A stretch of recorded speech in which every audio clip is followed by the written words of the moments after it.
you make a lot of routine plays, not to diminish those. Hard work to make the routine plays. Yeah. But TK, you make some catches where I'm like, how did he leap that high? Or how did he get over there that far? What can you say about your ability to be on highlight reels probably more than most? Yeah. Does this just happen? Or you just like in that situation? Or are you doing something?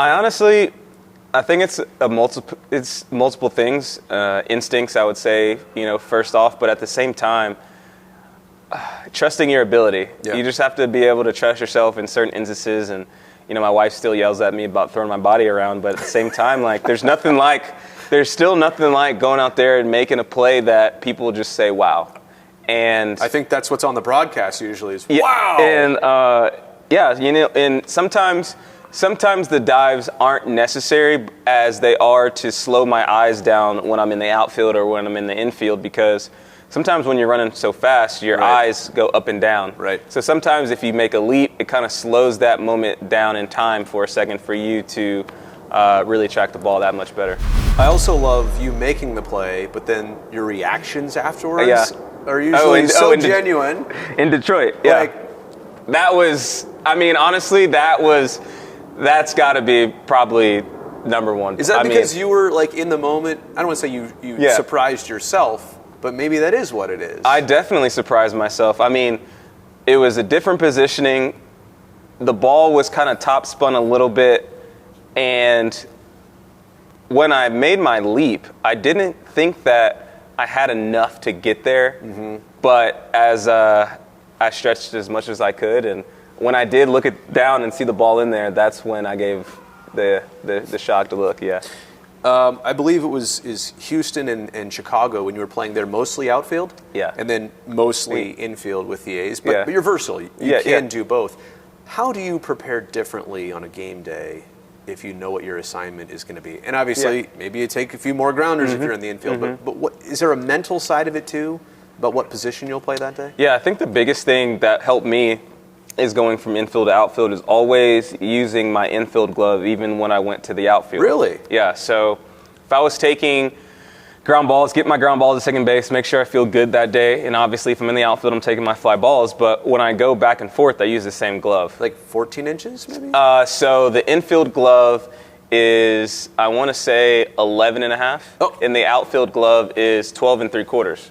So not that much difference. Yeah. Okay. So, but when you're going to field a ground ball, right, it is a big difference. You want to get that feeling. You want to get that feeling that you do when you're getting a ground ball is when you're going to the outfield. It's not like you're going though from a full scale infielder's glove to a full size outfielder's glove, right? Like where it could be a couple inches. Yeah, it's just smaller difference. It's small, and in baseball, it's a game of inches. So you're saying you would use a much smaller outfielder's glove than most? Yeah. What's the percentage of work that you do that we don't see versus what we do see? Now, look, we see in the cage, we see working on fitness and everything else. Yeah. How much do we not see? Oh, man. A lot.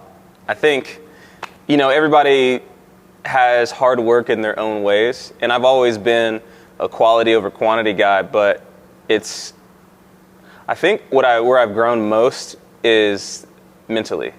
It's not even physical. I think it's just being able to get through a full season, put things behind you, put last year in the rear view. It's a new year.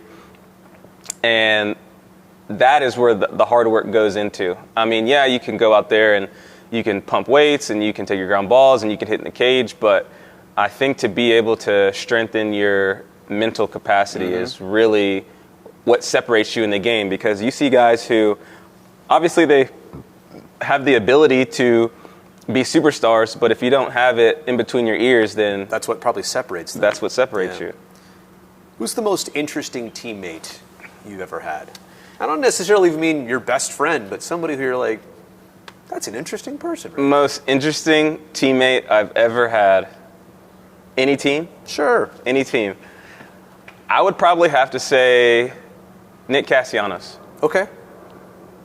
Just personality? Yeah, or? I think that, obviously we're big leaguers, and you see, and a lot of guys see the game differently, and I feel like he just sees the game differently in a way of where I took a lot of his game and tried to incorporate into mine, in the fact of not physicality-wise, but for example, one time I just shot him a text and said he was on fire. And I said, what are you thinking at the plate right now? And all he did... Trying to steal his mojo? I like to just pick guys' brains whenever they're hot and just see if I can incorporate that in what I'm feeling. Yeah. And he literally just sent me back a picture of Michael Jordan holding a bat in the locker room, smoking a cigar. And literally, I just texted him back and I said, I know exactly what you mean. So, it's that interesting part that he takes to the game that he's like, listen, I don't care who's on the mound. This is who I am when I walk up to plate. I'm Michael Jordan. So, that was cool. That's a future poster, I think, for you. We're going to have to work on getting that done in Oakland. Yeah, I'm down. People gravitate to you. A lot of different reasons. You like the way you play. Smile on your face. Good interview, right? Good person. I'm going to say it because I'm also vertically challenged. No. I think people relate to you because they're like, you know what? Yeah. He's a little bit shorter than the rest, and he reminds me of me. Yes. Am I saying that okay to you? You're saying that in... Do you understand that? You're saying that in the perfect way. Okay. I feel like sometimes when you're smaller in stature, people think that you are mad at the world. You get the little man syndrome, right? Right. I never wanted people to think that I was ever mad and hard around the edges. It's just not like that. And I feel like we have similar personalities, so I just wanted people to always feel comfortable around me and always have a good time. I feel like this life is so short that it's just not even worth walking around here and acting like someone who you're not. Yeah. So I just always try to be me. On the field of play, though, and in sports and competition, the bigger you are, the more attention you get. 100%. I do feel like the smaller you are, size-wise, the more you have to prove it with your play. Yeah. You think that's accurate even at the professional level? Yeah. I think the biggest thing that helped me is Coach Corbin in college said, you might be 5'6", 5'7", but you play like you're 6'5", 6'6". And him telling me that, I was able to realize that it's not even about the size, it's about the presence that you have on a field, the way that I know that I can change a game in a matter of an instant. Right. And once he told me that, it kind of gave me that confidence that, size didn't matter. But at the same time, I've always had that underdog chip to myself, right? And you get drafted, and I felt like getting drafted in the 5th round was a little late for how good my season was. And I think that obviously everything happens for a reason.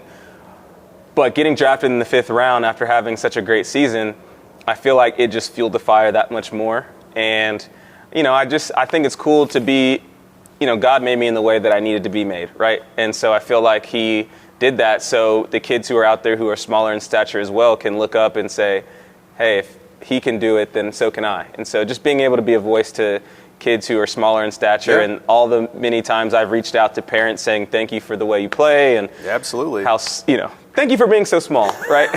No, but it does, it's awesome. I think now it doesn't bother me as much now, but I think when I'm going up to the plate and actually hearing people, is he tall enough to play this game? Oh, come on. I love that though. Yeah. Oh, really? I think that fuels the part of the game that I need, and say if I'm 0-2 at that point and I hear that in the stands, then maybe that's something that gets me going. They dusted that chip off. Yes, They're like, here's that chip again. Right. So you didn't want that chip, now you're going to get it. So that's why I like going on the road so much, because when you're in enemy territory, you're kind of getting that banter, and I enjoy that. You listen a little bit, but you don't take it too far. I totally get it. For sure. You've got a couple rings. I've seen the trophy chest, but World Series ring already to your name.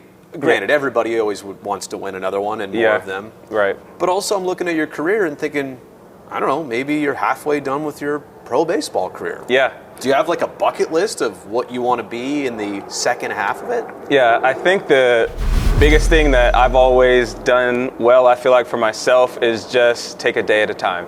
And to look up and have 5+ years in the big leagues and going into the 8th season, is that what it is? 8th? Yeah. This is 8. This is 8, yeah. And to be around and to realize, hey, like if I can play 5 more years and get to 10, that will be great.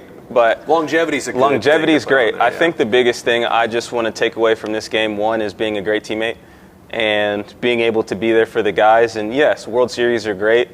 I think for this team, I want to be able to at least get back to the playoffs. And, obviously that's a long-term goal, and Sure. you don't want to have too many long-term goals, but you do want to compete to be the best that you can. You don't go out there in a losing mentality. And, I think our team had a lot of fight in that second half last year, and I think it showed to the testament of what the guys were bringing to the field each day. So I would say just be a good teammate, and, I want this team to realize that we're good enough to make a playoff run.